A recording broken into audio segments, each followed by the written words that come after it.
Yo, what's up guys? Welcome back dito po sa Denriga, Doy TV Sports. Well, ating pag-usapan guys ay ito. Sa pag-alis ni Jamie Malonzo, dalawa o tatlong players po, no? Ang tinutukoy na maaari pong magpasiklab, okay, sa Barangay Ginebra. Alright, sino yung mga yan?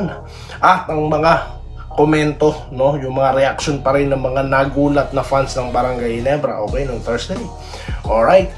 At mga pa-shoutout, bago po yan, salamat muna sa mga subscribers at followers ng Facebook natin, no? Sa mga hindi pa po nakasubscribe, no? Subscribe na po kayo. Baka po nagkakatamaran, no? Mag-subscribe na po kayo. Bakit?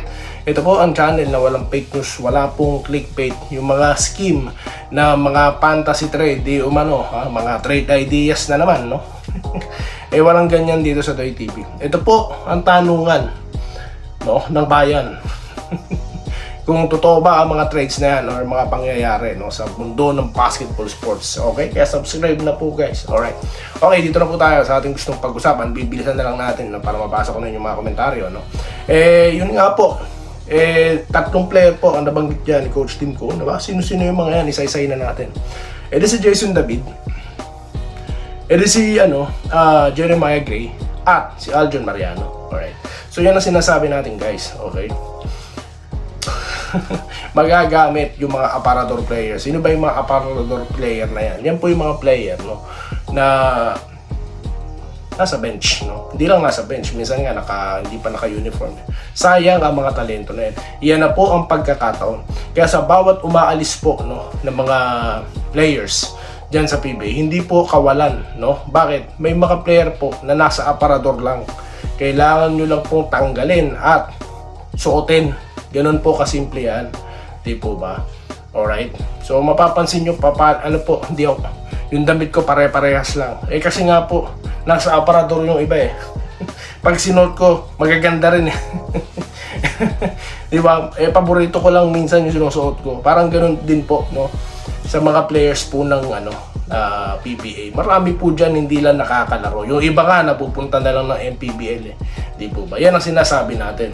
Okay? So, hindi lang naman po, mamaya as we go along, no? Marami tayong pag-uusapan patungkol po. Kasi po, sinisisi po ng iba ang PBA sa mga nangyayari pong ganyan. So, yan, tatalakayin natin yan sa mga pa-shoutout. Okay? So, isa-isahin natin. Aljon Mariano, alam natin, may laro yan. Jason David, nagpasiklab na yan, no? Playing time na lang. Jeremiah Gray, alam nating maibubuga yan. Exposure lang. Di po ba? So ngayon, wala na po si Malonzo dyan. Pwede na pong mag-first five ang isa sa kanila. Di po ba? At pwede na rin pong manggaling sa bench yung isa sa kanila. So definitely may playing time. So yan po ang dapat ika-excite. Okay? Sa pagkawala po ng two major players ng barangay, kasama na yung ating tiniente. No? Hindi po gaanong kawalan po yan. Yes, nangihinahin tayo. But we have to move on. Mayroon po mga pieces dyan, okay, sa bunch ng barangay na maaari magamit, alright? So, I agree with Coach Tim Con. Dito na po tayo sa mga sari-sari reaksyon at pa-shoutout, no? Hindi na po ako lalayo, no? Siya nga po pala, si Ja Morant daw po, nandito sa ating bansa, alright? Okay. Okay, Bobby Payawal, ayan, Bobby Kabading, no? Shoutout po sa iyo, ha? Okay lang kabayan Doy na umalis si Jamie. Hindi naman niya naibalik yung dating tikas niya sa laro. Move on. Yun yung sinasabi ko guys. No, hindi ko naman sinasabing hindi kawalan niya. Hindi po ganoon. Siyempre, nangahinahin tayo dahil alam naman po natin yung how explosive he is, di po ba? Pero wala tayong magagawa eh, di po ba? Manghinay ka na manghinay, manlumo ka na manlumo dyan. May mga player na balay nyo, mas magaling pa sa kanya. Hindi na nabibigyan ng playing time, di po ba? Alright? Dito tayo kay Marceline Don Cruz. PBA has a factor in players going overseas. Also the way PBA has been operating these days. Not a basher but just citing facts about what I see. Well, yun nga po yung sinasabi ko eh. You are talking about the management of the PBA already, no? Pero at this rate, at this case, no? At in this scenario, in this situation, ano pa po bang pwedeng gawin dyan ng PBA, no? Kung ang tignan nyo guys ito nabasa natin sa spin.ph. Di umano, no? Sangayon sa isang ahente, no, ng mga players, hindi lang dito sa local, no, NBA din, di ba? Maaari daw po na ang pinirmahan nito ni Malonzo, no, nagkakahalaga, di umano, is 40,000, no? At baka daw po umabot pa ng 50k yan. Yan po ba kaya ng PBA? No? Kaya nga po hindi ko na nilalayo, no? Sa OFW, sa mga katulad namin ang kooperan. Di po ba? Ako supervisor dyan, manager ako sa Pilipinas, magkano kikitain ko dyan? Sabihin na natin 50,000 pesos. Ang offer sa ibang bansa is nasa 150, aabot pa ng 200,000. Okay? Plus, paglabas mo ng bahay, wala kang traffic, wala kang baha, no? Na anong pipiliin mo? Di po ba? Di po ba? So, ganun po ang ibig sabihin ngayon. Nabuksan po kasi ang oportunidad ng basketball sa sa Asia, di po ba? Yan po ang naging dahilan dyan, nabuksan yung mga opportunity katulad ng KPL, ganyan. Alright? Ngayon, para sisihin ng PBA, meron po tayong meron tayong itatapik dyan, di po ba? Okay, ang sinasabi ko lang dito, sa kasalukuyang sitwasyon ng PBA guys, no? Wala na silang control ngayon sa nangyayari, di po ba? Dahil anong control ang gagawin nila? Tatapatan nila yung sahod or yung opportunity or yung iba pang reason ba't sila alis. Yun lang po yun, ibig ko sabihin. Madali pong manisi, no? Halimbawa dyan sa Pilipinas, mahirap ako sisihin ko gobyerno. Madali lang gawin yun, madali lang sabihin yun. Pero you have to consider other things, guys. Di po ba? Alright? Yan lang po yun. Para po kami, mahirap kami dati. Nanisi ba kami ng gobyerno? Hindi. Nagsumikap kami. Hindi ako yung iba na umasenso. Na yumaman. Hindi naman ako mayaman. So, ganun po kasimple yun. Huwag po tayo agad turo ng turo, no? Alright, dito tayo Nathaniel. Hindi ko po sinasabing kayo na nagtuturo. Alright, Nathaniel Rian. Ako po si Nathaniel. Pulog Konsolasyon Cebu, sa akin lang na totoo. Ang lahat na vlog mo kaya dito. Kaya di mag-fake news. Salamat po, Sir Nathaniel. Mabuhay po kayo. Okay, from Cebu yan si Sir Nathaniel. Meryl Brioso, Garcia at Grey Idol, paglaruin na yung dalawa. Yes, mangyayari po yan. Galing na yan sa mismong head coach niya. Hindi po sa atin. Okay? Ruben Faustino. Good day, boss. Okay, sa tingin ko po, kukuha ng big man yung barangay. Lumawak ba yung salary cap? Well, ito po ang glimpse sa aking gustong talakayin about PBA. Ito na po ang pagkakataon, no? Para buksan ang opportunity, kung meron man, na mag-expand. Paano pong expand ang sinasabi ko? Kasi po pag nag-expand ang liga, no?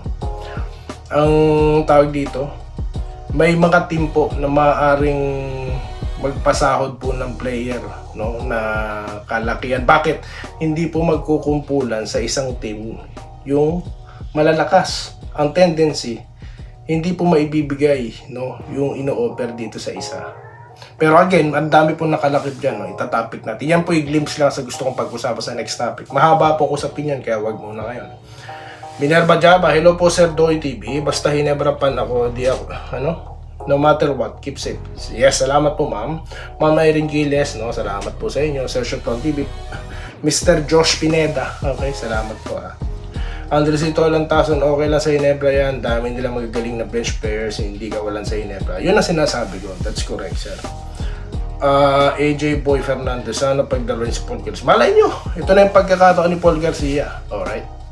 Salamat po sir. Wenceslao po, good PM Boss Doy. Nandiyan naman si Holt, okay lang. Opo, malay nyo, maging consistent na, maging mas aggressive si Holt, di po ba? Yan po mahirap minsan pag nagsasabay-sabay yung magagaling no? Minsan, basta po, mas may inspire po ang marami dyan dahil mabibigyan na sila ng playing time. Malay nyo, maging inspirasyon sa kanila. Kailangan galingan ko, baka ako yung makuha din, no? Mapansin din ako ng Japan. Sa gusto ng lapad ng iba anong magagawa natin? Gusto nila sa Japan magagawa natin. Di po ba? Alright. Opo, Roberto Quiano, good PM Idol. Ang para sa akin, okay lang, hindi naman siya kawalan sa Hinebra. Hindi naman siya well, sinasabi ko guys, no? Kung ako ang team owner, at nga, halimbawa, may malaking offer talaga, no? Offer that can resist, no? At halimbawa, totoo nga, kung sakasakali, no? Sinabi natin kaninang figura, no? Nasa 2 million yun, no? Sa pesos. Sa tingin nyo, ako pasasahurin ko si Malonzo ng 2 million. Hindi. Buti kung mala Junmar Fajardo yan, no? So wala akong magagawa. I need to let him go, no? And wish him luck. Ganun lang po on my, on owner's perspective, no? Yun lang. Ganun po kasimple, i-analyze, no? Hindi lang naman po si Malonzo umalis. Si Matthew Wright, di ba, dating naglaro yan dyan sa team na yan, na paglalaruan nga ni Malonzo, di po ba? Si Ray Parks, di ba? Pero yun yun, hindi siya nag-sign ng kontrata, okay, sa TNT. Di umano, mayroon daw siya inihiling na ganito. Eh ngayon, nasa Japan B-League din siya, di ba? Ang dami pong player sila Ravena, name it. Ang dami pa rin pong magagaling na player na nandyan sa iba't ibang liga. Yan, sila AJ Edo, sila Dwight Ramos. No? So, ganun po yun They have their, their skill set na talaga pong worth bayaran po, no, ng malaking pera. Hindi po ba?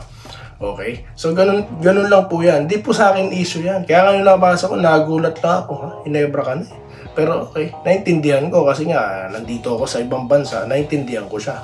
No, kung ano opportunity ang gusto niya as much as possible, 'di ba? Mas mataas. Ganyan naman po talaga minsan kapag kabataan ka Kaya pansinin mo yung ibang mga tumatanda. Nagpapadrop na dyan. Joke lang ha. Hindi, si Holt nanda-drop ilang taon na. Di ba? Alright. Edwin Transporte, shoutout sa inyo. Okay, solid pan daw po ng Barangay Ginebra. For me, move on na lang. Yun ang sinasabi natin. No? Ramil Raimundo nag-good PM. Di naman po huli si Kabayan Doy. Kaya nga reactions, commentary, confirmation. Kasi nga po, maraming fake news na kinakalat ng Brothers. Alright po, no? Para tayo si Coach Tim Condito. Alright! Yun nga po guys, ang sinasabi ko dito, no? Wala akong pong pakialam, no? Kung ako po ang huli. No? Basta totoo ang sinasabi ko. Sabi ko nga po sa inyo, no? Ay, hindi ako may sabi, no? Ulitin ko lang. May may nauuna pong nahuhuli. Kaya po, wala akong pake. Kahit mahuli ako, mahalaga, konfirmado ang sasabihin ko. Hindi po fake news. Hindi po yung hula-hulang, no? Kung tumama ang galing ko, no? Hindi po ganun si Doy TV. Wala po akong pakialam, no? Kung huli ako. Ganun po kasimple yun. Unang-una, komentaryo lang naman tayo rito. Hindi naman ako broadcaster. No? Hindi naman po ako pinasasahuran. No? Para gawin ang trabaho ko magulat. Dahil wala naman din po akong makinarya Ano makinarya ko? Ayan, sinasabi ko sa inyo. Spin.ph. Ayan, Abante Sports. Yan ang mga binabasa ko. Okay. Tapos support na lang yung iba. Maghahanap ako talaga ng mga interview talaga yung manggagaling mismo sa bunganga po. No? Hindi AI Kaya mahirap po mag-research Bakit? You have to prove Dahil marami po dyan, mga loko-loko pong mga na mga gumagamit ng hindi ko masabing vlogger. Yung mga gusto lang kumita sa Facebook, kukuha ng mga kung ano-anong mga materyales na lang. No? Hindi po ganyan si Doy TV. Okay? Dahil po, ito nga po ang channel na may muka. Bahala na kayo anong klaseng mukha yan. Pero po ang mahalaga, nagsasabi lang ng totoo. Wala akong pake kahit walang manood. Ganun kasimple. Kaso marami pong nanonood Kaya po ako ganado humarap sa inyo. Dahil alam po nandiyan kayo, nag-aabang kayo ng mga tamang balita. Hindi po kuro-kuro, hindi po hula-hu. No? At lalong hindi fake news. Alright? Sa mga hindi po nabanggit, Sir Vincent Nava, Andresito Lantaso, nabanggit ko, Sir Carlito Potasio, Alejandro Tronson, ayan. Okay, MC Derek, nandyan po ba kayo, sir? Si Sir, Balbino Diala, yung mga silent viewers, no? No way. At marami pa pong iba, no? Meron tayong nanonood dyan, taga-Saudi, no? Okay, Sir Jesse Vasquez, ayan, old-timers natin, nanonood pa rin sila. Okay, Sir Archie Makirang, Lawrence, correct, nandyan din yan. No? Pustahan tayo mamaya, magko-comment yan. Okay, si Ramil Gonzaga, okay. Salamat po sa inyong lahat, no? So yun lamang guys. Lalo na nadagdagan tayo rito. Yung mga tropa nandito din. Di po ba? May ibang bumabanat sa akin yan. Di lang umaabot yung pa-shoutout dito yung TV. Baka po mag-live tayo one of these days, no? Para mabasa ko kayo lahat, no? Bakbakan tayo ulit, no? Nang katwiran lamang. Salamat po sa inyong lahat at magkita-kita po tayo sa susunod na video content. Dito lamang po sa Den Ricardo TV Sports. Muli, maraming salamat sa inyong panonood. Salamat po sa panonood. Subscribe na para sa mga susunod na basketball at boxing videos.